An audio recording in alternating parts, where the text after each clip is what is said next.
శివుడు అమంగళం చెయ్యడు, ఆవు అమంగళం చెయ్యదు. ఆవు ఆయన చాలా గొప్పవాడు. నేను ఇలా చెప్పానని మీరు ఏమనుకోకండి, నేను ఒక ఉదాహరణ చెప్తాను. దీనివల్ల పెద్దలు ఎంత బాధపడ్డారంటే, ఒకానొక సమయంలో రమణ మహర్షి స్నానం చేస్తే ఆయనప్పటికి పాపం సర్కోమా తీవ్రత పొందేసి అడుగు తీసి అడుగు వెయ్యలేని స్థితిలో ఒక గదిలో స్నానం చేస్తుండేవారు. స్నానం చేస్తే ధూర్త లక్షణాలు అంటే ఎలా ఉంటాయంటే, ఆయన స్నానం చేసిన నీళ్లు తూములోంచి బయటికి వచ్చేస్తుంటే ఆయన చూడకుండా ఆయన స్నానానికి వెళ్ళగానే సీసాలు అట్టుకుని నించునేవారు. ఆయన స్నానం చేసి నీళ్లు బయటకు వస్తుంటే తూములోంచి ఆ సీసాలో నీళ్లు అట్టుకుని పట్టుకెళ్ళి తీర్థాల కింద ముచ్చేసుకునేవారు. ఆయన ఒకసారి బయటకు వచ్చి చూసి తెల్లపోయారు, ఏమిటి వీరి పనులని. రమణ మహర్షి స్నానం చేసిన నీళ్లు తాగితే జ్ఞానం వస్తుందా, రమణ మహర్షి చెప్పినటువంటి విషయాన్ని మీరు పాటిస్తే జ్ఞానం వస్తుందా అంటే అర్థం ఉండదా చేసేటటువంటి పనికి. అలా ఆయన ఎంత మహాజ్ఞాని కానివ్వండి, ఆయన ఎంత గొప్పవాడు కానివ్వండి, ఆయన మూత్ర విసర్జన చేశాడు అనుకోండి, ఆ మూత్ర విసర్జన చేసినటువంటి మూత్రాన్ని తీసుకొచ్చి మీరు ఈశ్వరార్చనలో వాడగలరా? ఆయన మహాజ్ఞాని, మీరు వాడరు, అలా వాడకూడదు కూడా, అసలు ఆ ప్రశ్నే రాదు. ఒక ఆవు మూత్ర విసర్జన చేసింది అనుకోండి, మీరు ఆ ఆవు మూత్రాన్ని పట్టి ఇంటికి తీసుకొచ్చి శుద్ధికి చల్లుకుంటారు. ఆవు మల విసర్జన చేసింది అనుకోండి, దాన్ని పట్టి తెచ్చి చంటి పిల్లల ఒంటికి రాస్తారు. ఎదర దశమస్కంధాల్లో విందురు కానీ మీరు దృష్టి దోషం రాదు. పైగా శుద్ధి జరగాలంటే ఆవు పేడ నీళ్లలో కలిపి కళ్ళాబీ చల్లుతారు, సూక్ష్మక్రిములు చచ్చిపోతాయని. ఆవు పేడ శుద్ధికి ఉపయోగపడుతుంది, ఆవు మూత్రము శుద్ధికి ఉపయోగపడుతుంది, ఆవు పాలు అభిషేకములకు ఉపయోగపడతాయి, ఆవు పాలు మేధస్సుకు ఉపయోగపడతాయి, ఆవు పాలు అమ్మలేని బిడ్డడి యొక్క శరీరాన్ని పోషించడానికి తల్లిపాలలా ఉపయోగపడతాయి. ఆవు ఎప్పుడు ఆవు నుంచి వచ్చినటువంటి సమస్త పదార్థములు మన యొక్క ఉన్నతికే ఉపయోగపడతాయి. కానీ ఆవు ఎక్కడ ఉంటుంది? ఇంటి బయట పెరట్లో ఉంటుంది ఎక్కడో తప్ప. అయ్యో ఆవా, నీ పాలతో అభిషేకం చేసుకుంటుంటే నాకు వచ్చినటువంటి గ్రహాల యొక్క దోషానికి ఉపశాంతి కలిగింది. పాపం నువ్వు అక్కడ ఉండడం ఏంటే, వచ్చి నువ్వు కూడా హాల్లో ఉండని తెచ్చి మీరు కడతారా? కట్టరు. ఆవు ఎలా ఇంట్లోకి రాదో, పెరట్లో ఉండి మీకు ఉపకారం చేస్తుందో, రుద్రభూమిలో ఉండి మీకు ఉపకారం చేస్తాడు శంకరుడు. అందుకని కైలాసాచల సన్నిభంబకు మహాగంభీర గోరాజమున్ నిరంతరము ఉపకారము తప్ప వేరొకటి తెలియనటువంటి ఆ ఆవుని నీ చరణంబుల నెవ్వడిటి నిర్దలితంబుక చేసే వాడు తా ఖేచరుడైన మణికీలిత భూషణయుక్త బాహులం వేచడి త్రుంచివైతూ వినువీధికి నేగిన నెలడాగినన్నాడు పరీక్షిత్. ఎవరు నిన్నిలా కొట్టినవారు? ఎవరు? నువ్వు చేసినటువంటి ద్రోహం ఏమిటి?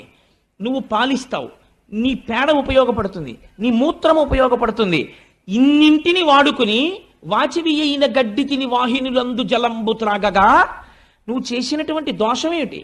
ఎక్కడో వాచవి అయిన గడ్డి తిని, పోనీ అయ్యో గడ్డి తినేసిందండి దుర్మార్గం ఎద్దు అందామా అంటే, ఎవ్వరికీ పనికిరానటువంటి గడ్డి ఆ ఎద్దు తింటోంది.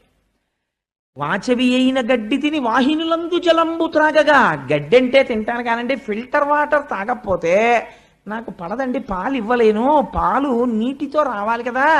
మీకు ఆవు పాలు మీ చంటి పిల్లాడికి పడతానంటున్నారు, మరి మీరు నాకు కుడి తెడితే ఆ కుడితిలో అంశయే పాలగా వస్తాయి, అవి చెంచాడు మీ అబ్బాయి నోట్లో పొయ్యగానే వాడికి డయేరియా వచ్చేస్తుంది. అందుకని ఆవుకి మాత్రం ఫిల్టర్డ్ వాటరే పట్టండి అని ఆవు ఎప్పుడైనా అడిగిందండి? మీ ఇంటికి వచ్చి మీ బిందెలో నీళ్లు కూడా అది అడగలేదు. ఎక్కడ నీళ్లు తాగింది? వాహినులందు జలంబు త్రాగగా, ఎక్కడో మీరు వెళ్ళి నీరు తెచ్చుకోని చోట తన మూతి పెట్టి నీరు తాగింది. ఎందుకు ఈ మాట అన్నారో తెలుసా అండి? ఒక రహస్యం ఉంది. ఎద్దుని పాము ఎక్కడ కరిచినా చచ్చిపోదు అంటారు. ఎక్కడ కుడితే చచ్చిపోతుంది, మూతి మీద కుడితే మాత్రం చచ్చిపోతుంది. ఆ మూతి అందుకే పెట్టేటప్పుడు చాలా జాగ్రత్తగా పెట్టాలి. పుట్టల మీద గడ్డి బాగా పెరుగుతుంది. ఆ పుట్టల మీద గడ్డిని తాను తినడం ఎంత ప్రమాదకరం ఆవుకి, ఎద్దుకి ఎంత ప్రమాదకరం. పుట్ట మీద గడ్డి తిని ఆవుకి ఒక లక్షణం ఉంటుంది, ఎద్దుకిని గబుక్కుని బురదలో కానీ ఎందులో కన్నా జారితే గభాలన పైకి రాలేవు, చాలా కష్టం. నిజంగా జీవహింస అంటే మీరు ఎక్కడ చూడొచ్చో తెలుసా అండి? అపార్ట్మెంట్లో గృహప్రవేశానికి ఆవుని ఎక్కించినప్పుడు చూడొచ్చు. అంతకన్నా దారుణం. ఆవు బొమ్మట్టుకుని వెళ్ళకూడదండి. మీరు ఆవును అందులో న్యాసం చేసి, సుబ్రహ్మణ్య శర్మ గారు రేపు మనకి వ్రతం చేయిస్తుంటారు, ఆయన నాకు ఒక సందర్భం చెప్పారు. 3rd ఫ్లోర్లో పూర్తి అయ్యి అవని అపార్ట్మెంట్లో ఎవరో గృహప్రవేశం అవుతూ ఆవుని బలవంతంగా ఎక్కించేసి ముందే లోపల పెట్టేస్తారు. పెడితే పాపం ఈ పుణ్యాత్ముడికి తెలియక గృహప్రవేశానికి ముందు మంగళవాయిద్యం చేయండి అనేది. అంటే వాళ్ళు మంగళవాయిద్యం చేశారు. చేయగానే తెల్లవారకట్ల 3 గంటల ముహూర్తం. ఈ ఆవు బెదిరిపోయి ఇంకా గ్రిల్స్ పెట్టినటువంటి కిటికీలోంచి సగం దూకేసింది. కింద రోడ్డు ఉంది. ఆ ఆవుకి వెనక్కి రావడం తెలియదు, ముందుకు పడిపోతే చచ్చిపోతుంది. ఈ విషయం పాఠం చెప్పిన కృష్ణావధానులు గారికి తెలిస్తే నువ్వు జీవితంలో మళ్ళీ వేదపన్నం చెప్పకని శపిస్తారేమో అని భయపడి ఈయన గృహప్రవేశం విషయం అక్కడ పెట్టేసి వీధిలోకి పరిగెత్తి ఎవరో కొబ్బరి బండాలు కొట్టేవాళ్ళు కనబడితే, ఒరే నేను 500 ఇస్తాను, ఆవుని వెనక్కి రాకేయండి రా, లేకపోతే గోహత్యా పాతకం నాకంటుకుంటుంది, నేను మోగించమన్నా నా మంగళ వాయిద్యాలు అని ముందు వాళ్ళని తీసుకొచ్చి తాళ్ళేసి తప్పెట్లేసి ఆవుని వెనక్కి తీసుకొచ్చి కిందకి దింపాక గృహప్రవేశం చేయించానండి. ఇలా ఉంటాయి అపార్ట్మెంట్లలో గృహప్రవేశాలంటే నాకు భయం మహాప్రభు అన్నాడు ఆయన. నాకు నిజమే అనిపించింది. మీ పుణ్యం కోసం ఆవు పేడేసేసి మూత్ర విసర్జన చేసేసి బెంగెట్టేసుకుని మీ మార్బుల్ ఫ్లోరింగ్ మీద నిలబడలేక 4 కాళ్ళు ఇలా జారిపోతుంటే చిత్రహింస పెట్టేయడమా? అదండి ఆవుని తీసుకెళ్ళి అంత హింస పెట్టి మీరు ఆ ఇంట్లో పెడితే మీకు ఏం కలిసి వస్తుందండి నాకు చెప్పండి. ఆ ఆవు అంత భయపడిపోయిన చోటుకి మీరు వెళ్ళిపోతే మీకు కలిసి వస్తుందా? ఆ గోవు బెంగ పెట్టుకుని ఏడ్చిన ఏడుపు కట్టి కుడిపేస్తుంది. పెచ్చ పనులు చేయకూడదు. చేసేటప్పుడు సందర్భములను చూడాలి. ఆ ఇంట్లోకి ఆవిడితే తీసుకెళ్ళితే మానే. ఎందుకు వచ్చింది అల్లరి? ఓ ఆవు బొమ్మ అట్టికెళ్ళు, గొడవ వదిలిపోయాయి. వెళ్ళేటప్పుడు గోవుకి ప్రదక్షిణం చేసి నమస్కరించి, అమ్మా గోమాత సమస్త శుభములను కటాక్షించు, నేను కట్టుకున్న ఇంట్లోకి నువ్వు రాలేవమ్మా, నువ్వు వెళ్ళిపోతే గొడవ వదిలిపోయాయి. ఆవిడ కటాక్షిస్తుంది. ఎందుకు వచ్చిన అల్లరి? నేను ఈ విషయాన్ని ఎందుకు ప్రస్తావన చేశానంటే, వాసవి అయిన గడ్డి తిని వాహినులందు జలంబు త్రాగగా, ఎంత గొప్ప మాట వేసారండి పోతన గారు. నిజంగాను నీకు పనికొచ్చేది ఏం తిందిరా అది? నువ్వు కొట్టడానికి నాకు కారణం చూపించు. గడ్డి తిందా? నువ్వు తినవు. నిన్ను ఎప్పుడైనా తిట్టవలసి వస్తే అంటారు, ఏ గడ్డి తిన్నా ఏంట్రా, బుద్ధి గడ్డి తిందా అంటారు. అంటే నువ్వు గడ్డి తినవలసిన రోజే వస్తే అంతకన్నా హీనం ఇంకోట్లేదు. అలాంటిది అది తిందా గడ్డి. వాహినిలందు జలంబు త్రాగగా, ప్రవహించి వెళ్ళిపోతున్నటువంటి నీటిని అది తాగింది ఎక్కడో వెళ్ళి. నువ్వు మాత్రం ఫిల్టర్ చేసుకు తాగుతావు. అలాంటి నీళ్ళది తాగి, ఫిల్టర్డ్ వాటర్ తాగి, కుక్కుడు ఫుడ్ తిని, కుక్కర్లోది తిని, చాలా హైజీనిక్ ఫుడ్ తిన్నాననిపించుకుని నీలో విషం పెరుగుతోంది. వీధిలో గడ్డి తిని, ఏట్లో నీళ్లు తాగి, అది పరమసత్వగుణ స్వరూపమైన పాలనిస్తోంది. ఉపాధి ఏదైతే ఎందుకండి, ఎవరు గొప్ప? అది గొప్ప. కాబట్టి వాచవి అయిన గడ్డి తిని వాహినులందు జలంబు త్రాగగా, నీ చరణంబులెవ్వడిటు నిర్దళితంబుగా చేసే, ఎవడు నీ 3 కాళ్ళు తెగగొట్టాడు? ఎలా నువ్వు అపరాధం చేస్తావని నమ్మాడు అసలు? వాడు తా ఖేచరుడైన మణికీలిత భూషణయుక్త బాహులన్ వేచని త్రుంచివైతు వినువీధికి నేగిన నేల దాగినన్. వాడు భూమిలో దాక్కొని ఆకాశానికి ఎగిరిపోని, వాడు మణులు పెట్టుకున్నటువంటి భూషణములతో కూడినటువంటి వాడి భుజములను నా కత్తితో నరికేస్తాను, ప్రతిజ్ఞ. ఏ చేతితో నీ పాదములు నరికాడో ఆ చేతుల్ని నేను నరికేస్తాను. అంటే ఇంకా ధర్మ సంస్థాపన కోసము పూనికున్న రాజు ఉన్నాడు భూమి మీద, పరీక్షిత్ వరకు. ఈ మాట అనగానే అక్కడ ఉన్నటువంటి ఆ వృషభము, ఆ గోవు, అవి రెండు వాటి స్వరూపమును చూసి పరీక్షిత్ గుర్తుపట్టాడు. అమ్మా నువ్వు ధరణిదేవివి, ఆయన ధర్మము. మీ ఇద్దరూ ఇలా అయిపోయినందుకు నేను శోకిస్తున్నాను. కానీ ఎవడు ఇలా ఈ పాదములు తెగగొట్టాడని అడిగాడు. అడిగితే వీళ్ళు చెప్పకముందే ఆవిడంది ఎంత గొప్పగా మాట్లాడిందో చూడండి. కొందరు కాలం అన్నారయ్యా, కొందరు కర్మ అన్నారు, ఇది యుగ సంధి అన్నారు, ఇది యుగ లక్షణం అన్నారు, ఏవేవో కారణాలు చెప్పారు. నా కాళ్ళు మాత్రం తెగిపోయాయి ఆవిడ. అంటే ఆయన అటు ఇటు చూస్తున్నాడు. ఇప్పటి వరకు నృపాకారంతో ఉన్నవాడు ఒకడున్నాడు చూశారా, వాడు గభేల్న వెళ్ళి పరీక్షిత పాదాల మీద పడిపోయాడు. పడిపోయే, అయ్యా నన్ను రక్షించండి, తప్పైపోయింది, నేనే నరికేశానా 3 పాదాలు అన్నాడు. అంటే ఇప్పుడు ధర్మము యొక్క 3 పాదములను ఎవరు నరకగలిగారు? కలి వలన పోయి. కలి తెంపలేదు, కలి మీలోకి వస్తే మీ చేత తెంపించేస్తాడు ధర్మాన్ని. కాబట్టి ఇప్పుడు కలి ప్రవేశం జరిగినది. కానీ స్థిరముగా నేను ఉంచుకోలేకపోతున్నాను. ఒక మాట చెప్పాడు, నా తప్పు కాదు, ఇది కలియుగం, నేను రావాలి, అందుకే ఈశ్వరుడు వెళ్ళిపోయాడు, నేను వచ్చాను. కానీ మరి నేను గట్టిగా ఉంచుకుని నిలబడదామంటే నేను ఎక్కడికెళ్ళి నిలబడితే అక్కడే నువ్వు ధనుర్బాణాలు పట్టు కనపడుతున్నావు. మరి ఎలా? ఇలా అయితే నేను ఉండడం కష్టం కదా, మరి కలియుగంలో కలిని ప్రవేశించాలి కదా, అందుకని నువ్వు నాకు ఒక అవకాశం ఇయ్యి, నువ్వు ఫలానా చోట ఉండు అని చెప్పు, నేను అక్కడ ఉంటాను. అప్పుడు ఇంక ఇబ్బంది ఉండదు. తప్పించి నేను ఎక్కడికెడితే అక్కడ నువ్వు కనపడుతుంటే నీకు నాకు సంఘర్షణ వస్తుంది, నువ్వు నన్ను చంపుతానంటుంటావు, యుగం వచ్చేసింది, నేను రావాలి, కాబట్టి నేను ఎక్కడ ఉండనో నువ్వే చెప్పన్నాడు. అంటే ఎంత గొప్ప మాట చెప్పాడో చూడండి. పరీక్షిత్ అన్నాడు, నీకు 4 స్థానాలు ఇస్తాను, నువ్వు అక్కడే ఉండు అన్నాడు. ఎక్కడ ఉండమంటావు అని అడిగాడు. మొట్టమొదట పరీక్షిత్ చెప్పిన స్థానం ఏదో తెలుసా అండి? జూదశాల యందు నీవు ఉండవచ్చు. రెండవది ఎక్కడ ఉండనన్నాడు, పానశాల యందు నువ్వు ఉండవచ్చు, ఎక్కడెక్కడ ఈ మత్తు గొలిపేటటువంటి పదార్థములను త్రాగుతారో అక్కడ నువ్వు ఉండవచ్చు. మూడవది స్వేచ్ఛావిహరిణులై ధర్మమునకు కట్టబడని ఆచార భ్రష్టులైన స్త్రీల యొద్ద నువ్వు ఉండవచ్చు. నాలుగవది ఎక్కడ ఉండవచ్చు, జీవహింస జరిగేటటువంటి ప్రదేశముల యందు నీవు ఉండవచ్చు.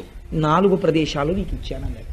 ఇప్పుడు మీరు పురాణంగా నేను దీన్ని ఈ మాట చెప్పి నేను దాటేశాను అనుకోండి, మీరు నా చొక్కా ఏం పట్టుకోరు, పాపవాడికి అదే వచ్చు లోపల చెప్పాడు, పాపవాడి జోలికి ఎందుకు మనకు కాను వదిలేస్తారు నన్ను. కానీ మీరు నాకు ఒక విషయం చెప్పండి, కలికి ఈ 4 ప్లేసెస్ ఇస్తే ఏమిటి కలిసి వచ్చిందండి పరీక్షిత్తుకి? అసలు నువ్వు రావద్దురా అనాలి, కానీ ఈ 4 స్థానాలు నీకు ఇచ్చానన్నాడు కదా, ఈ 4 స్థానాలు ఇచ్చాడు అనుకోండి, కలి వెళ్ళి జూదం షాపులో పేక ముక్కలు ఇస్తాడా, లేకపోతే ఈ మత్తు పదార్థాన్ని అమ్మేటటువంటి చోటుకి వెళ్ళి షాప్ పెట్టుకుంటాడా, లేకపోతే జీవహింస తను చేస్తాడా, మిమ్మల్ని ఎలా పాడు చేస్తాడు కలి? ఇది మీరు విశ్లేషణ చెయ్యాలి. ఎలా పాడు చేస్తాడు అంటే దాని ఫలితములు చెప్పారు. జూదశాల యందు ఏమి జరుగుతుంది అంటే అసత్యము ప్రబలుతుంది. ఎలా అని మీరు నన్ను అడగచ్చు. మీరు కావాలంటే లోకమునందు పోకడ మీరు గమనించే ఉంటారు. మీరు గుడికి వెళ్ళేవాడు ఏమన్నా ఒకసారి నేను శివాలయానికి వెళ్ళి ప్రదక్షిణం చేసి వచ్చేస్తానండి అంటాడు. లేదు ఇంకా సినిమాకి వెళ్ళేవాడు అనుకోండి, ఏమండి ఏమనుకోకండి సినిమాకి వెళ్తున్నానంటాడు. ఇంకా పోని 10 మంది పరిహాసం ఆడాలండి. అదేంటి ఆఫీసర్ గారి దగ్గరికి వెళ్ళి, సార్ నాకు కొత్తగా పెళ్ళయిందండి, 16 రోజుల పండగ, ఎస్ఆర్ఎం గారి ఇన్స్పెక్షన్ జడ్ఎం గారి ఇన్స్పెక్షన్ అంటున్నారు, మా అత్తారు బాధపడతారు సార్, అందుకని 16 రోజుల పండగకి వెళ్ళాలంటే ఓ చిరునవ్వు నవ్వేసి ఆఫీసర్ గారు గ్రాంట్ చేసేయచ్చు. అది కూడా నోటితో చెప్పుకుంటాడు నేను వెళ్ళాలండి అని. కానీ పేక ఆడుకోవడానికి వెళ్తున్నానండి అని చెప్తాడండి ఎవడైనా? చెప్పడు, మర్యాద పోతుందని తెలుసు వాడికి. అందుకని ఏం చెప్తాడు, అబ్బాయి ఏం లేదండి మా ఫ్రెండ్ ఇంటికి వెళ్ళొస్తాను మాస్టారు అని వెళ్ళిపోతాడు. లేకపోతే దానికి అందమైన పేరు ఎట్టుకుంటారు. దాన్ని నేను ఎందుకు చెప్పాలి కానీ ఇంగ్లీష్లో అయితే సితో ప్రారంభమైంది బితో పూర్తి అయిపోయేటటువంటి 4 అక్షరాల సంస్థను ఒక దాన్ని పెట్టుకుంటారు. పెట్టుకుని అలా చెప్పుకోవడానికి సిగ్గేది, అందుకని అక్కడికి వెడుతున్నామని చెప్పుకుంటారు అని వెళ్ళిపోతారు. వెళ్ళిపోతే సాధారణంగా ఏమనుకుంటారంటే వీళ్ళందరూ లోపల కూర్చుని ఏదో దేవకార్యం నిర్వహిస్తున్నారు అనుకుంటారు. ఏం ఉండదు, అక్కడ బూడిద ఆడుకుంటూ ఉంటారు వీళ్ళందరూ. చాలా నిశ్శబ్దంగా ఐశ్వర్యం వెళ్ళిపోతుంది అక్కడ. అది కలిస్థానం. అందుకని అసత్యం ప్రారంభమవుతుంది. ఎందుకో తెలుసా అండి, సత్యమేవేశ్వరో లోకే సత్యం పద్మాశ్రితా సదా సత్య మూలాని సర్వాణి సత్యాన్నాస్తి పరమం పదం. సత్యాన్ని ఆశ్రయించి లక్ష్మి ఉంటుంది, అసత్యం పలకగానే లక్ష్మి వెళ్ళిపోవడం మొదలైపోతుంది. అక్కడ ఏమవుతుంది, అసత్యమే చెప్పాలి.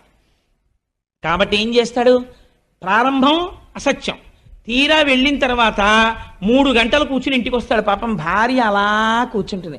ఏమండి ఇంతసేపు ఎక్కడికి వెళ్ళారండి అంటుంది. కోటేశ్వరరావు ఉపన్యాసానికి వెళ్ళానే, ఓ రోజు తప్పకుండా రండి రండి రండి రండి, మీరు రాకపోతే నేను చెప్పలేకపోతున్నాను అంటున్నాడు, అందుకని వెళ్ళానంటాడు. కాబట్టి ఏమైపోయింది, అక్కడ అసత్యం. అసలు ఆ కోటేశ్వరరావు అలా అడగడం లేదు. నాకు ఒక తమాషా ఆయన మాట వినపడుతుంటుంది ప్రపంచంలో. నాకు ఎక్కడ నవ్వు వస్తుందంటే ఒక్కొక్కరు నాకు కనపడంటుంటారు, కోటేశ్వరరావు మీ ఉపన్యాసాలకి రాలేకపోయానండి ఏమనుకోకండి అంటారు. నేను అనుకోవడం ఎందుకంటే మా ఇంట్లో పెళ్ళి అయ్యేదేమన్నా వస్తే సంతోషం, రాకపోయినా సంతోషం. నేనేం మీరు రాకపోతే అంటే నేను కించపరిచాను కదా, ఆ మాట ఎందుకు, రాకపోతే అది it's not an excuse to be pleaded. దానికి పెద్ద ఇదే ఉందండి. ఈశ్వరానుగ్రహం ఉంటే వస్తారు, ఈశ్వరానుగ్రహం లేకపోతే రాలేరంతే భగవత్ సంబంధంలో. కాబట్టి అసత్యముతో మొదలవుతుంది. భార్యకి ఏమంటాడు, అబ్బాయి కోటేశ్వరరావు ప్రసంగానికి వెళ్ళాను, ఆయన బాధపడుతున్నాడు ఒకసారి రమ్మని, అందుకని వెళ్ళానంటాడు. కానీ క్రమంగా తెలుస్తుంది, భార్య ఏడుస్తుంటుంది ఇంట్లో, మీరు ఏం చేస్తున్నారో నాకు తెలుసు, డబ్బులు పోతాయి, ఏమీ కాదు నీ మోహం, మా నాన్నగారికి పంపించానంటాడు. బుక్కా ఇస్తాడు, భార్య కదా డబ్బా ఇస్తాడు, పిల్లలకి తెలిసిపోతుంది. పిల్లాడు అంటాడు, నాన్న నువ్వు పేకాట ఆడుతున్నావా అంటాడు. లాగి లెంపకాయ కొడతావు, నోరు మొయ్యి, నీకెవడు చెప్పాడు రా అని క్రౌర్యంతో లెంపకాయ కొడతాడు. మొత్తం అసత్యం. ఎక్కడ జూదశాలలోంచి ఏ రూపంలో కలి ప్రవహిస్తున్నాడు? అసత్య రూపంలో వస్తున్నాడు. కాబట్టి భ్రష్టత్వం వచ్చేసిందంతే. రెండవదేది పానశాల. తాగగానే పోయేదేది? యుక్తాయుక్త విచక్షణ పోయి మదము ప్రవేశిస్తుంది. ఎంత అతివాగుడు మొదలైపోతుందో. అప్పటి వరకు చాలా సౌమ్యంగా ఉంటాడండి. శుకపిక బకరవములు ప్రారంభమైపోతాయి. ఇంకా పుచ్చేసుకున్నాడో ఒక వెర్రి ధైర్యం వస్తుందో ఏమో, నాకు స్వానుభవం లేదు. ఇంకా ఒక వెర్రివాగుడు మొదలెట్టేస్తాడంతే. ఎందుకంటే నేను ఒక రోజున రైల్లో చూశాను, నాతో వచ్చిన వాళ్ళు చూశారు. ఆ రోజున హైదరాబాద్ వచ్చిన వాళ్ళు నాతో, తుకారాం శర్మ గారు, ఆ తర్వాత కృష్ణప్రసాద్ గారు, వీళ్ళందరూ ఆ రోజున హైదరాబాద్ వెళ్ళాం. మేము వెళ్ళినప్పుడు ఒక ఆయన పీకల మొయ్య తాగేసి పాపం ఇద్దరు బిడ్డలతో ఎక్కిన ఒక స్త్రీని వేధించాడు. నిజంగా సెల్ ఫోన్ ఎవరికో కొట్టేసి ఆవిడికి ఇచ్చి మాట్లాడమన్నాం, ఆ పిల్లలకి ఇచ్చి మాట్లాడమన్నాం. నాకు టిఫిన్ తీసుకొచ్చిన వాళ్ళు పక్క కంపార్ట్మెంట్లో ఉన్నారు. వాళ్ళు కోటేశ్వరరావు టిఫిన్కి రెండని కబురు చేశారు. నేను లేవబోతుంటే అన్నయ్య అని ఆవిడ గబుక్కుని పట్టుకుంది. నేను తెల్లబోయాను. అదేంటి ఈ సంబంధం ఎక్కడిది, వీడు ఎవరో నాకు తెలియదే అనుకున్నాను. మీరెవరమ్మా అన్నాను. అంటే అన్నయ్య అన్నయ్య మాట్లాడాలన్నయ్య అని.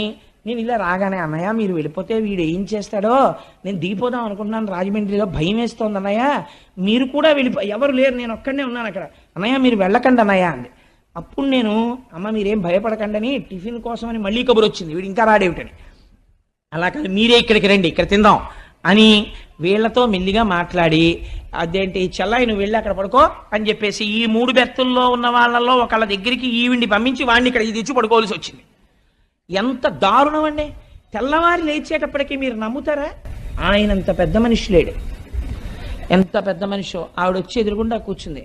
అన్నాడు విచిత్రం, సికింద్రాబాద్లో దిగిపోయే ముందు, sister I'm very sorry for what has happened, I'm not in my own mood.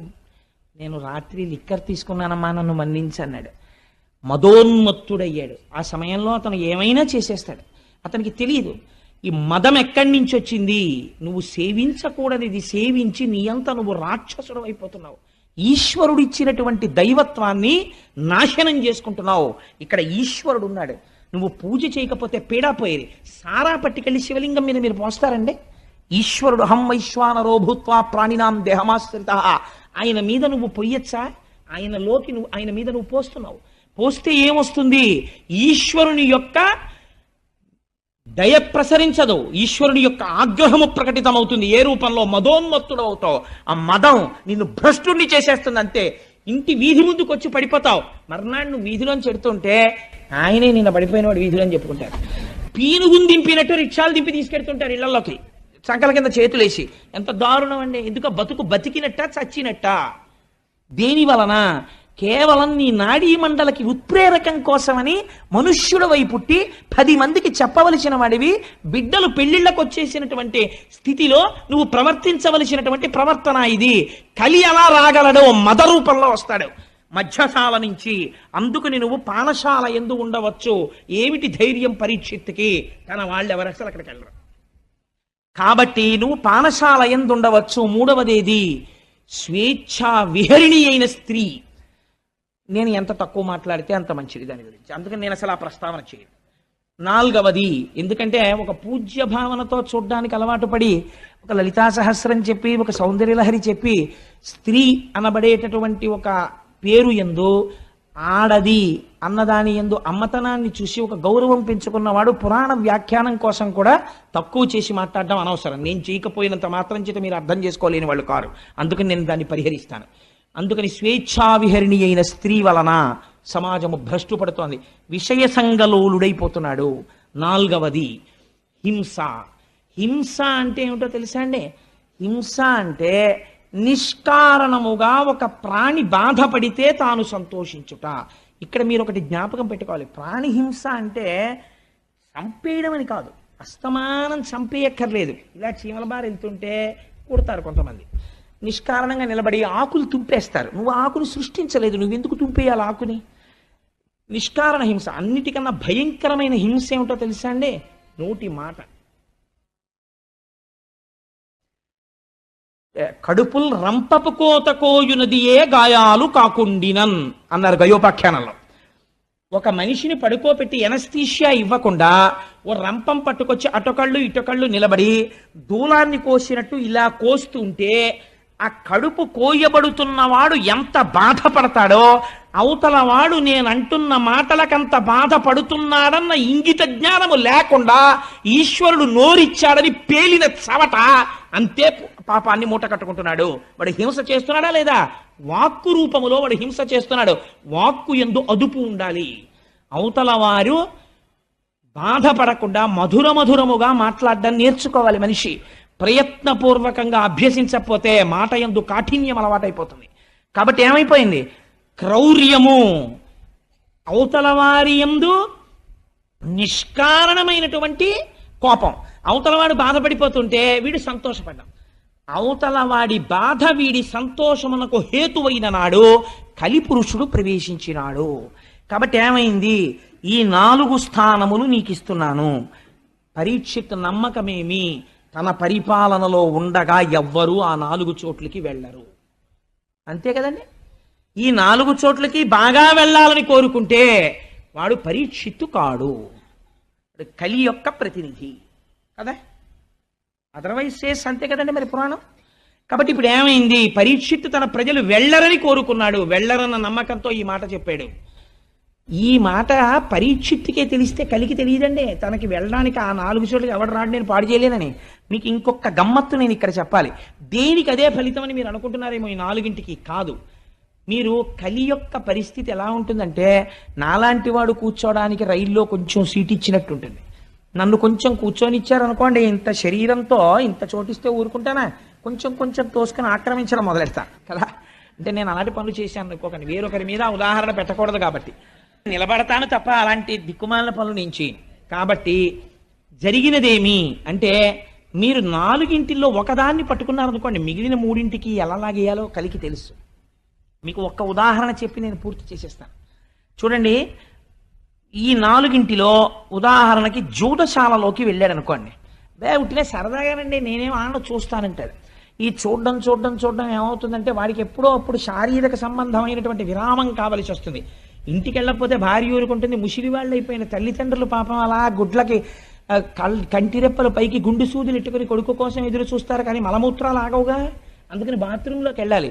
నిర్దాక్షిణ్యంగా ఉంటారు అప్పుడు పక్క వాళ్ళు, వీడి కోసం వాళ్ళేం ఆపరం. అందుకని వీడు ఎవరికో ఒకళ్ళకి ప్రాక్సీ ఇవ్వాలి, వీటిని వాడికి అప్పచెప్పి వెళ్ళాలి. అందుకని వీడు ఏం చేస్తాడంటే హెల్పింగ్ హ్యాండ్ కింద కూర్చుంటాడు, 12th మ్యాన్ కూర్చున్నట్టు. అంతే, చాలా అయిపోయింది.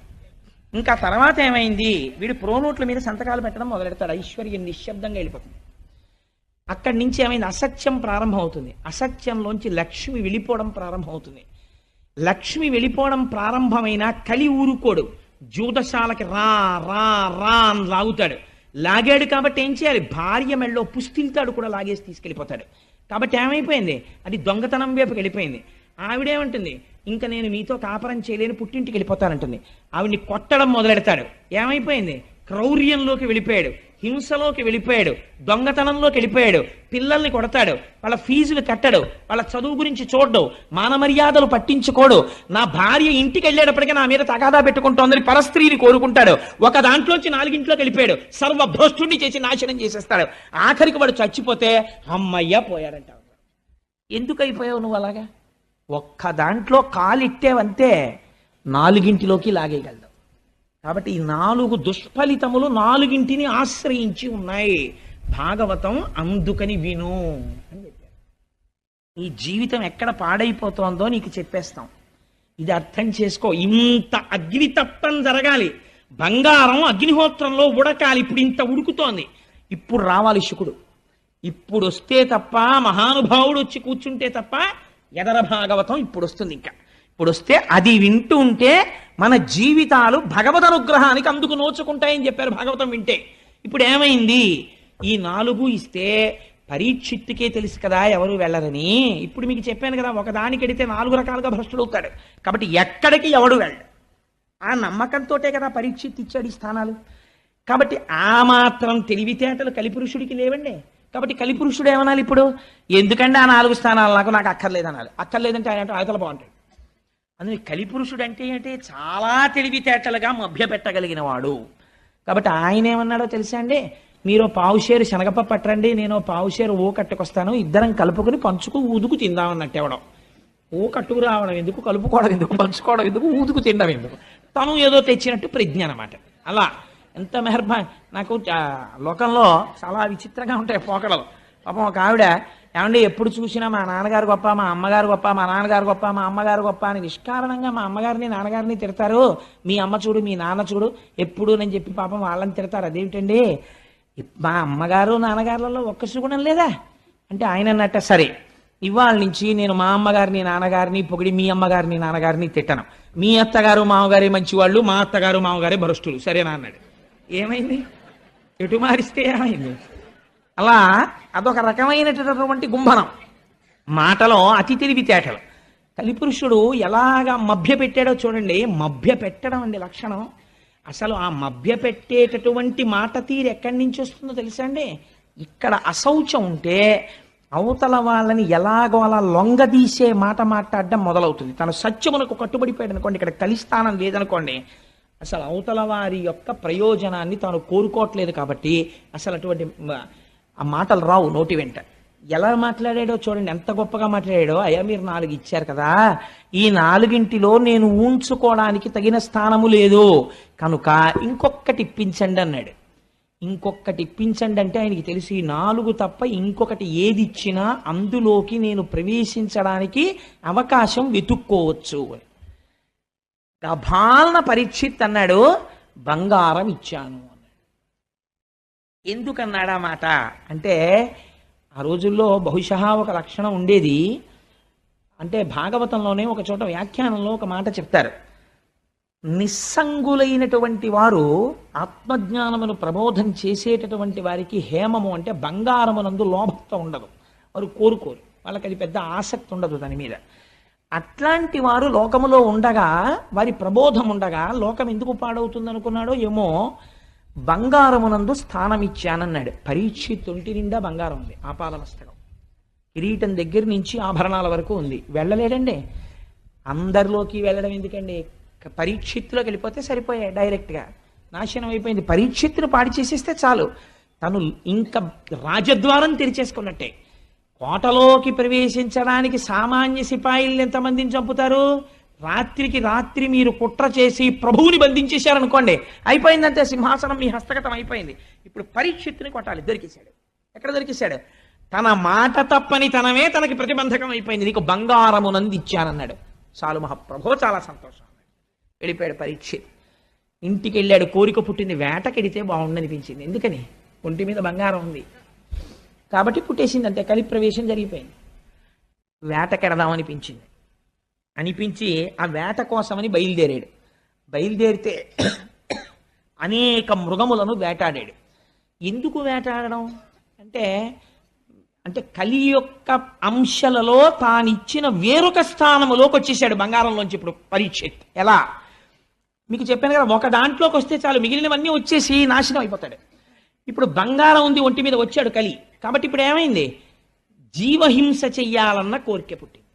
వేటకి ప్రభువు ఎప్పుడు ఎడతాడు అంటే, సాధారణంగా ఎప్పుడు ఎడతాడంటే, జానపదులు వచ్చి అయ్యా క్రూర మృగాల సంఖ్య పెరిగిపోయిందండి అంటే, ఊరు మీదకి రావడానికి భయపడే రీతిలో దండుగా వెళ్ళి, రాజు అందుకే పెద్ద పరివారంతో పెడతాడు. కనుమ పండగకి వెంకటేశ్వర స్వామి వారు పెడతారు వేటకి, మనం మేము చూసాం, వెళ్ళిన వాళ్ళం. అలా ఆ వేటకి వెళ్ళి కొన్ని క్రూర మృగాల్ని వేటాడతాడు. అలా వెళ్ళాలి, అంతేకాని ఆ జంతువుల్ని చంపడం సరదాగా వెళ్ళకూడదు. అలాంటి ఆలోచన పుట్టింది, చంపుదాం. ఇప్పుడు ఏం చేశాడు? వేటకెళ్ళాడు. ఇప్పుడు ఏమైంది? ఇంకో స్థానంలోకి వెళ్ళాడు, జీవహింసలోకి. నిష్కారణ క్రౌర్యం ప్రవేశించింది. బయలుదేరి వేటకెళ్ళాడు. వేటకెళ్ళిన వాడు ఏం చేశాడు? వేటాడాడు వేటాడాడు వేటాడాడు వేటాడాడు కాబట్టి ఆయనకి ఆకలేసింది, దప్పిక కలిగింది. ఆకలి దప్పిక కలిగితే ఎక్కడికి వెళ్ళాలి? ఎక్కడికి వెళ్ళాలో అక్కడికి వెళ్ళాలి.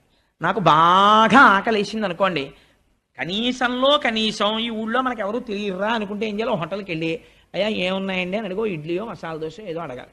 అంతేగాని ఓ వెల్డింగ్ షాప్కి వెళ్ళి తినడానికి ఏమైనా ఉన్నాయండి అన్న నోరు తెరిచి పెడతానంటే ఆర్క్ వెల్డింగ్ రాదు. బుద్ధి ఉందే, ఇప్పుడు ఇక్కడికి వచ్చి ఏమైనా తినడానికి ఉన్నాయా అంటే ఏంటి? ఏదో ఎదురుకుండా హోటల్కి పోయి ఏమైనా ఉంటాయంటారు. ఎక్కడ ఏది దొరుకుతుందో అక్కడికి వెళ్ళాలి.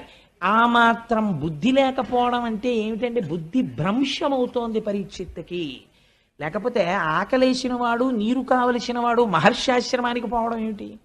అక్కడ ఆయన ఏం తపస్సు చేసుకుని వెళ్ళాడు. ఆల్రెడీ ఏమోనండి కొంచెం నీళ్లు దొరుకుతాయేమో అని వెళ్ళాడండి. ఎవరిని అడగాలండి మంచినీళ్ళు దాహం వేస్తే? అక్కడ ఇక్కడ ఎవరన్నా కాస్త తిరుగుతుంటే ఆ ఆశ్రమంలో ఎక్కడన్నా కుటీరాల్లో ఉన్నవాళ్ళు ఉంటే అమ్మ కాసి నీళ్లు పోయిండమ్మా దాహం వేస్తోందని అడగాలి. ఎవరి దగ్గరికి వెళ్ళి నించున్నాడో తెలుసా అండి? ఆ నీళ్లు కావాలని అంటే అహంకారము వచ్చినది. ఎవరి దగ్గరికి వెళ్ళాడు అంటే ఎంత గొప్ప వర్ణన చేశారో తెలుసా అండి వ్యాసుల వారు. ఎగ్జాక్ట్ ట్రాన్స్లేషన్ చేశారంటే పోతన గారు. పలికెడిది భగవతమట పలికించు విభుండు రామభద్రుండట. మీలిత నేత్రుడై మెలగుట చాలించి బాహ్యమున జడిలేక శాంతుడగుచు. ఆయన శమీక మహర్షి ఎటువంటి స్థితిలో ఉన్నాడు? మెలగుట చాలించి, కదలిక లేదు మెదలిక లేదు, స్థాణు అయిపోయి ఉన్నాడు. స్థాణు అయిపోయి ఉండడం అంటే ఏమిటి? మీరు ఇప్పుడు ఒక్క విషయం, ఇప్పుడు ఈ మాటల్ని చాలా క్లీశంతో చాలా గహనమైనటువంటి వర్ణన చేస్తారు. నేను తరచూ ఒక మాట చెప్తుంటాను. ఇప్పుడు ఇలా ఒక చిక్కుడు పాదు పెట్టి నేను 4 రోజులు చిక్కుడు పాదు పక్కనే కూర్చుని ఇక్కడ ఒక కర్ర పాతాను అనుకోండి, చిక్కుడు పాదు నన్ను ఒక్కనాటికి నమ్మదు, వచ్చి నన్ను అల్లుకోదు, వీడు లేచి వెళ్ళిపోతాడని దానికి తెలుసు. చిక్కుడు పాదు కర్రను అల్లుకుంటుంది. వెళ్ళి ఎందుకు అల్లుకుంటుందో తెలుసా అండి? అది కదలదనేది పసిగడుతుంది. శంకరాచార్యులు వారు చోట చెప్తారు, కర్ణే యదాహ విరచయంతి ఖగాశ్చ నీడాస్ శ్రీశైలశ శృంగ కుహరేషు కదోపలప్స్యే గాత్రం యదామలతాహ పరివేషయంతి అంటారు. ధ్యానమునందు తపస్సునందు చాలా మగ్నుడైపోయి బ్రహ్మమునందు రమిస్తున్నాడని గుర్తేమిటంటే కదలిక లేక కర్ర నిలబడిపోయినట్టు స్థాణు అయి ఉండిపోతాడు. అలా ఉండిపోతే ముందు తీగలు నమ్ముతాయి, నమ్మి అల్లుకుంటాయి. ఆ తర్వాత ఏమవుతుందంటే మొక్కలు మొలుస్తాయి. ఆ తర్వాత ఏవి నమ్ముతాయి అంటే ఇది కదలదని పక్షులు నమ్ముతాయి, వచ్చి చెవుల్లో పుల్లలు ఎడతాయి, పుల్లలు పెట్టి గూళ్ళు కడతాయి. కర్ణే యదాహ విరచయంతి ఖగాశ్చ నీడాస్. అందుకే మన వాళ్ళు ఆయన తపస్సు చేశాడు, ఒంటి మీద పుట్టలు పెట్టేశాయి, పుట్టల్లో పాములు చేరిపోయాయి, మొక్కలు మొలిచిపోయాయి, అప్పుడు ఈశ్వరుడు ప్రత్యక్షమయ్యాడు. ఇవన్నీ హఠాత్తుగా ఊడిపోతాయండి. అంటే అంతటి ధ్యానమగ్నుడయ్యాడని గుర్తు. మెలగుట చాలించి మీతనేత్రుడై శాంతుడై కూర్చుండి జడతలేక. అలా కూర్చుని ధ్యానమగ్నుడై ఏమాత్రం కదలిక లేదు. ప్రాణ మనోబుద్ధి పంచేంద్రియంబుల బహిరంగ వీధుల బరగనీక. ఎంత గొప్ప మాటలో చూడండి. ప్రాణము నియంత్రించాడు ప్రాణాయామము చేత. అందుచేత అనడు కుంభకం పూరించి ఆప్చేసేసాడు వాయువుని, అలా నిలబడిపోయాడు అంతే. కాబట్టి ఇప్పుడు వక్షస్థలం ఇలా ఇలా ఇలా ఇలా కదలదు, అలా ఉండిపోయి ఉన్నాడు. ప్రాణము ఊపిరి మీద ఏది ఆధారపడుతుంది? మనస్సు ఆధారపడుతుంది. అందుకని మనస్సు కదలటం లేదు, అలా ఉండిపోయింది. మనస్సు కదలదు, బుద్ధి కదలటం లేదు, బుద్ధి కదలటం లేదు, ఇంద్రియాలు కదలటం లేదు. బయట విషయాన్ని కన్ను చూడదు, చెవులు వినపడవు, స్పర్శేంద్రియానికి తెలియదు. అందుకని అలా ఉండిపోయాడు. స్థాణువై ఏం చేస్తున్నాడు మరి?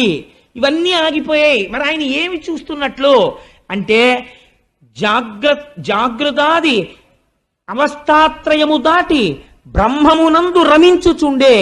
జాగ్రత్త మొదలైనటువంటి 3 అవస్థలని దాటిపోయి ఆయన జాగ్రత్త లేదు, స్వప్నము లేదు, సుషుప్తి లేదు, 4వది తురీయమనేటటువంటి స్థాయికి చేరిపోయి తాను సాక్షాత్తు ఆత్మగా సాక్షీభూతుడై శరీరాన్ని చూస్తూ బ్రహ్మముగా నిలబడిపోయి ఉన్నాడు.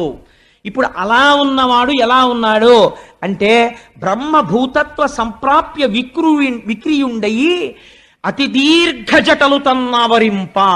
అలా కూర్చుని ఉండిపోతే బ్రహ్మముతో రమించి నిలబడగా వెంట్రుకలు మాత్రం పెరిగిపోతున్నాయి, గోళ్లు పెరిగిపోతున్నాయి. అవి జటలు కట్టేసి కేశ సంస్కారము లేక వ్రేలాడుతున్నాయి. రురు మృగచర్మమును దాల్చి అలరుచున్న తపసి పొడగని తాళిత శోషిత తాళుడగుచు. ఎంత చిత్రం జరిగింది. ఒక కృష్ణ జింక యొక్క మృగాన్ని కట్టుకొని అలా కూర్చుని ఉండిపోయాడు, వస్త్రం కూడా లేదు. అటువంటి శమీక మహర్షి దగ్గరికి వెళ్ళాడు. ఎవరు? ఈ శోషిత తాళుడగుటు, దాహం కోసం ఆర్తి పొందినటువంటి పరీక్షిత్. ఎలా అంటే మౌన భాషల డగ్గరి మనుజ విభుడు. వెళ్ళి ఎలా నిలబడ్డాడు అంటే నీటి కోసం కాదు, మౌన భాషల డగ్గరి మనుజ విభుడు. ఇప్పుడు దేనికోసం వెళ్ళాడు? నీటి కోసం వెళ్ళాడన్నది ప్రధానం. కానీ లోపల ఒక మౌన భాష బయలుదేరింది. ఏమిటది అంటే ఇప్పుడు పరీక్షిత్ తానెవరో మరిచిపోయాడు, బుద్ధి భ్రంశం అయిపోయింది. ఇట్లాంటి బ్రహ్మమునందు రమిస్తున్నటువంటి తాపసిని చూసి నిశ్శబ్దముగా తాను వెళ్ళిపోవాలా? నేను మహారాజునొస్తే లేచి నిలబడడా, నాకు నమస్కరించడా, నాకు ఆసనం చూపించడా, మహారాజా ఎందుకు వచ్చావని నన్ను అడగడా, ఎంత అహంకారం రా ఈ తపస్వికి అనుకున్నాడు. అంటే ఇప్పుడు ఏమైంది? ఇంత పరీక్షిత్, ఇంత గొప్పవాడు, తెల్లవారి లేస్తే బ్రాహ్మణులకు నమస్కారం చేసేవాడు, అన్నీ తెలుసున్నవాడు, అన్నిటినీ మరిచిపోయాడు. బుద్ధి భ్రంశమైపోయింది కలి యొక్క ప్రవేశము వలన. దీనివల్ల ఏమైపోయింది? ఆగ్రహం పుట్టింది. యుక్తాయుక్త విచక్షణను కోల్పోయాడు. ఇందాక మీకు చెప్పాను కదా, ఒక స్థానంలోంచి స్థానంలోకి వెళ్ళిపోతున్నాడు. ఎంత వేగంగా జారిపోతున్నాడో చూడండి పరీక్షిత్. ఎలా అవమానించాలి ఇన్ని అనుకున్నాడు. అక్కడ చచ్చిపోయి పడున్న పామున్నది. మీరు ఒకటి గుర్తుపెట్టుకోండి, చచ్చిపోయిన పామైనా బతికున్న పామైనా అక్కడ పాము కనపడింది అనుకోండి ఉలిక్కి పడతాం. శమీక మహర్షికి తెలియదు అక్కడ చచ్చిపోయిన పాము ఉందని. అంటే ఆయన అంతగా బ్రహ్మమునందు రమిస్తున్నాడు. పరీక్షిత్తు కనపడుతోంది చచ్చిపోయిన పాము. చచ్చిపోయిన పామైనా మెళ్ళో వేసేటప్పటికి చల్లగా తగులుతుంది. తగలగానే ఏమిటిది అని చూసుకునేటప్పటికి పాము, అయ్య బాబాయ్ పాము, అయ్య బాబా పాము అరుస్తాడు. అప్పుడు వీణ్ణి గేలి చెయ్యొచ్చు అనుకున్నాడు. ఇప్పుడు ఏమైంది? మౌన భాషల దగ్గరి మనుజ విభుడు. వికృతాతి వికృతమైన ఆలోచనలు లోపల పెరిగిపోతున్నాయి ఇంకా రకరకాలుగా. ఇప్పుడు ఏం చేశాడు? ఆ ధనస్సు యొక్క చివరి భాగంతో మృత సర్పాన్ని పైకెత్తాడు. ఒక ప్రభువు, ధర్మరాజు యొక్క మనవడు, అభిమన్యుడి కొడుకు చెయ్యవలసిన పని. అంటే ఇప్పుడు ఏమైపోతోంది? పరమ భయంకరమైన సన్నివేశము జరుగుతోంది ప్రపంచంలో. ఆ మృత సర్పాన్ని పైకెత్తాడు. ఎత్తి ఎవరి మీద వేశాడు? శమీక మహర్షి మెడలో వేశాడు. ఆయనకి చల్లగా పాము తెలిసిందా? తెలియలేదు. కాబట్టి ఏమిటి నిర్ధారణ? ఆయన తపస్వి అయి ఉన్నారు. తపస్వి అయి ఉన్నవాడిలోకి వెళ్ళగలిగాడా కలి? వెళ్ళలేకపోయాడు. ఆయనలోకి వెళ్ళి దేంటి గభాలను ఆయన నీళ్లు తీసి పరీక్షిత్తులు శపించేటట్టు చెయ్యొచ్చుగా. వెళ్ళలేకపోయాడు. ఎందుకు వెళ్ళలేకపోయాడు? ఇంద్రియములు, మనస్సు ఈశ్వరుణ్ణి పట్టి ఉన్నాయి. అలా పట్టి ఉన్న చోటికి కలి వెళ్ళలేకపోయాడు. ఎక్కడికి వెళ్ళగలిగాడు? ఒక్క స్థానానికి ఆశ్రయం ఇచ్చినా వెళ్ళిపోయి మొత్తం నాశనం చేయగలిగాడు. ఇది మీకు అక్కడ ఉన్న సన్నివేశం. ఇప్పుడు మీరు ఏది పట్టుకోవాలి? భాగవతం చెప్పేస్తోంది, అమ్మ బాబోయ్ అంత ప్రమాదకరమైన వ్యక్తికి నాలో చోటు ఇవ్వను. కాబట్టి నువ్వు ఏది పట్టుకోవాలి? శమీకుడు ఏది పట్టుకున్నాడో నువ్వు అది పట్టుకోవాలి. శమీకుడు ఏది పట్టుకున్నాడు? ఈశ్వర పాదములు పట్టుకునున్నాడు. నువ్వు కూడా అది పట్టుకో. ఆ స్పర్శ నీకున్నంత కాలం కలి నీలోకి రాలేడు. ఇది భాగవతం చెప్తున్న తీర్పు. అందుకని ఈ సన్నివేశాన్ని వ్యాసుల వారు, పోతన గారు తీసుకొస్తున్నారు. ఇప్పుడు ఏం చేశాడు? పావుని వేసేశాడు. పావుని వేసేస్తే ఆయన ఏమైనా ఉలిక్కి పడ్డాడండి? ఉలిక్కి పడలేదు. కానీ తను సంతోషపడిపోయాడు. నాకు నీళ్ళు ఇవ్వలేదు చూసావా, చచ్చిన పావుని వాడి మెళ్ళో వేశాను. మీరు ఒక్క మాట వినండి, నేను ఒక యథార్థమైన విషయం ప్రస్తావన చేస్తాను. నేను నిద్రపోతున్నాను. నిద్రపోతుంటే మీరు వచ్చారు. నువ్వు అలాంటి వాడివి, నువ్వు ఇలాంటి వాడివి, నువ్వు అటువంటి ధూర్తుడివి అని నన్ను 50 తిట్లు తిట్టేశారు. తిట్టేసి మీరు వెళ్ళిపోయారు. వెళ్ళిపోయిన తర్వాత నేను నిద్రలేచాను. నిద్రలేచి మామూలుగా మొహం గడిగేసుకుని చాలా సంతోషంగా భాగవతం సాయంకాలం ఉపన్యాసం చెప్పాలి అని చెప్పి విర్రిక్కిపోతున్నాను. మా ఆవిడంది, నీ బుర్రకాయ ఉపన్యాసం 50 తిట్లు తిట్టాడు ఆయన వచ్చి అన్నాడు. ఎప్పుడు తిట్టాడన్నాను. ఆ తిట్లు తిట్టినప్పుడు నాకేమైనా వికారం కలుగుతుందండి? ఏ వికారం కలగదు. ఎందుకని? నా మనస్సు పుచ్చుకునే స్థితిలో లేదు. సుషుప్తిలో ఆత్మతో రమించిపోయి ఉంది. మీరు తిట్టినా నాకెక్కదు. ఎందుకంటే చెవి పుచ్చుకోదు. ఉంది కానీ చెవి పుచ్చుకోదు. మాట వెళ్ళదా? వెడుతుంది, కర్ణభేరికి తగులుతుంది, కానీ మనస్సులోకి వెళ్ళదు. మనస్సు పుచ్చుకోలేదు. రియాక్షన్ లేదు. రియాక్షన్ లేదు. నేను ప్రశాంతంగా ఉన్నాను. రియాక్షన్ లేని స్థితి ఎప్పుడు? ఈశ్వర పాదములను పట్టుకుని ఉన్నప్పుడు మనసు రియాక్ట్ అవ్వదు. ఎందుకని? ఈశ్వరుడిలోనన్నా కలవాలి, లేకపోతే బడలిక చేత సుషుప్తిలోనన్నా ఆత్మలోకి వెళ్ళిపోయి ఉండాలి. ఆయన ప్రయత్నపూర్వకంగా ఈశ్వర పాదములు పట్టుకుని ఉన్నాడు. కలి వెళ్ళలేదు. ఇప్పుడు ఏం చేశాడు? తను సంతోషపడిపోతున్నాడు, నేను పావుని వేశానని. అవతల వాడికి పాము వేయడం వల్ల అవమానం ఏం లేదు. ఆయన బాధపడితే కదా. తను సంతోషపడిపోతున్నాడు. ఇదో క్రౌర్యం. అవతలవాడు బాధ పడకపోయినా నేను గొప్ప పని చేసేసాను లేని సంతోషపడిపోతున్నాడు. ఎంత అసహ్యకరమైన పని అది. సంతోషపడిపోయి ఇంటికి వెళ్ళిపోయాడు. ఇంటికి వెళ్ళిపోయి అంతఃపురంలోకి వెళ్ళి కిరీటం తీసి పక్కన పెట్టాడు. బుద్ధిలోకి ప్రవేశించడానికి కిరీటంలోంచే కదండి వెళ్ళిపోతాడు. పక్కన పెట్టగానే అనుమానం వచ్చింది. ఏమిట్రా, దాహం వెయ్యడం ఏమిటి, నేను ఆయన ఆశ్రమానికి వెళ్ళడం ఏమిటి? ఆశ్రమానికి వెళ్ళిన వాడిని ఊరుకోకుండా ఆయన మెళ్ళలోకి తీసుకెళ్ళి చచ్చిపోయిన పావునేయడం ఏమిటి? అయిపోయిందిరా, నా రాజ్యం అయిపోయింది, నా ధనం అయిపోయింది, నా భోగం అయిపోయింది, నా పరిపాలన అయిపోయింది. కాబట్టి నేను చెయ్యరాని దుష్కృత్యమును చేసేశాను. దీనికి అంతటికీ కారణం కలిపురుషుడు ప్రవేశించేశాడు. ఎంత తప్పు చేశాను అని పశ్చాత్తాపడిపోయాడు. అంటే ఆయన సహజ స్థితి అది కాదు, భ్రష్టుడైపోయాడు కలిపురుషుడి వలన. ఇప్పుడు ఇదెవరికి తెలిసింది? ఆయన చేత ప్రతిస్పందన తేలేకపోయాడు. కానీ ఇది మునికుమారులు చూశారు, చిన్న చిన్న పిల్లలు. వాళ్ళు చూసి పరిగెత్తుకుంటూ వెళ్ళారు. ఎవరి దగ్గరికి వెళ్ళారు? ఆ కౌశికీ నది ఒడ్డున ఆడుకుంటున్నాడు శమీక మహర్షి యొక్క కుమారుడు శృంగి. ఆ పిల్లవాడి దగ్గరికి వెళ్ళాడు. వాడు మహాతపస్వి. వాడి దగ్గరికి వెళ్ళి, ఉరే ఉరే, మీ నాన్నగారు తపస్సు చేసుకుని సమాధిలో ఉండగా ఒక రాజు వచ్చి, ఆ రాజు ఎవరో ఆ పిల్లలకి తెలియదు, అది గమ్మత్తు, ఆయన పేరు తెలియదు వాళ్ళకి. ఒక రాజు వచ్చి ఏదో మాట్లాడాడు, మీ తండ్రి పలకలేదు. కోపంతో చచ్చిపోయిన పావుని ధనస్సుతో ఎత్తి మీ నాన్నగారి మెడలో వేసి వెళ్ళిపోయాడు. వెంటనే ఆయన అన్నాడు, మీరు రాజు అంటున్నారు కదా, రాజు క్షేమంగా రాజ్యమును దేని వలన పరిపాలించగలిగాడు? నా తండ్రి వంటి తపస్వి ఇక్కడ ఉండడం వల్ల రాజు పరిపాలించగలిగాడు.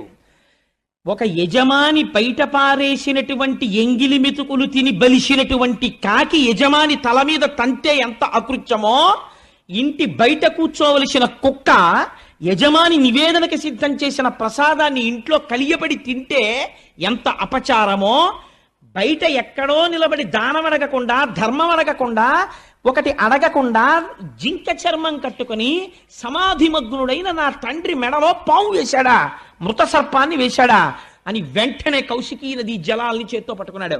ఓడక వింటి కోపున మృతోరగమున్ కొని తెచ్చి మారుమాటాడకయున్న మజ్జనకు అంశతలంబున పెట్టి దుర్మత క్రీడ చెరించు రాజు హరకేశువులడ్డిననైనా చచ్చుపోనేటి కేడవనాడు ఫణీంద్రు విషానల హేతి సంహతిన్. అంతే, శాపం ఇచ్చేశాడు. ఆ నీళ్లు పట్టుకుని ఒక్క మాట అన్నాడంతే. ఓడక వింటి కోపున మృతోరగమున్ కొని తెచ్చి, చేతిలో ఉంది కదా ధనస్సు అని చెప్పి చెయ్యకూడని పని చేశాడు. ఎంత మాట అన్నాడో చూడండి. దేనికి ధనస్సు చేతిలో?